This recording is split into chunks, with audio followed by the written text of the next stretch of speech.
పశ్చిమ బెంగాల్, అస్సాం, పుదుచ్చేరి అసెంబ్లీ ఎన్నికల్లో బీజేపీ చారిత్రాత్మక విజయం సాధించిందని బీజేపీ సిద్దిపేట జిల్లా అధ్యక్షుడు శంకర్ పేర్కొన్నారు. ఈ విజయాన్ని పురస్కరించుకుని సిద్దిపేట పట్టణంలోని బస్టాండ్ చౌరస్తాలో బీజేపీ నాయకులు సంబరాలు నిర్వహించారు. ఈ సందర్భంగా వారు మాట్లాడుతూ ఈ విజయం ప్రధాని మోదీ పాలనపై ప్రజల నమ్మకానికి నిదర్శనమని అన్నారు. దేశ రాజకీయాలు నమ్మకం, అభివృద్ధి దిశగా మలుపు తిరుగుతున్నాయని పేర్కొన్నారు.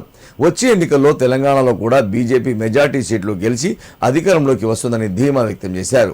ఈ కార్యక్రమంలో బీజేపీ పట్టణాధ్యక్షుడు బాసంగారి వెంకట్, గుండ్ల జనార్దన్, శ్రీనివాస్, పవన్ తేజ పాల్గొన్నారు. ఈరోజు 5 రాష్ట్రాల ఎలక్షన్లో పుదుచ్చేరి, అస్సాం, బెంగాల్లో విజయ దుందవి మోగించిన బీజేపీ పార్టీకి, పార్టీ కార్యకర్తలకు ఇలా శుభాకాంక్షలు తెలియజేసుకుంటున్నాను.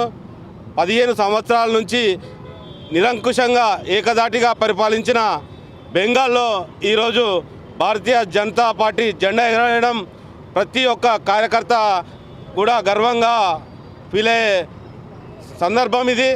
ఎందుకంటే అక్కడ ఈ 15 సంవత్సరాలు అవినీతితో ఆ ప్రభుత్వం గడిచింది. ఈ కంచుకోటను బద్దలు కొట్టి ఇవాళ బెంగాల్లో భారతీయ జనతా పార్టీ జెండా ఎగరవేయడం చాలా ఆనందంగా ఉంది. అదేవిధంగా కేరళలో ఇంతవరకు ఖాతా తెరవని ప్రాంతం అది. అక్కడ 3 సీట్లు గెలవడం ప్రతి ఒక్క కార్యకర్త విజయంగా భావించవచ్చు. ఈరోజు కశ్మీర్ నుంచి కన్యాకుమారి వరకు భారతీయ జనతా పార్టీ జెండా ఎగురుతుంది.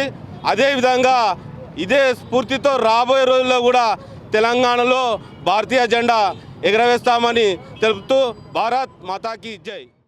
పశ్చిమ బెంగాల్లో అనేది భారతీయ జనతా పార్టీ దాదాపు 200 సీట్లు గెలుచుకొని అధికారం రావడం అనేది చాలా గొప్ప విషయం. నరేంద్ర మోడీ, అమిత్ షాల ద్వయం ఏదైతే ఉందో వాళ్ళు ఎక్కడ అడుగు పెడితే అక్కడ విజయం సిద్ధిస్తూ ఉన్నది.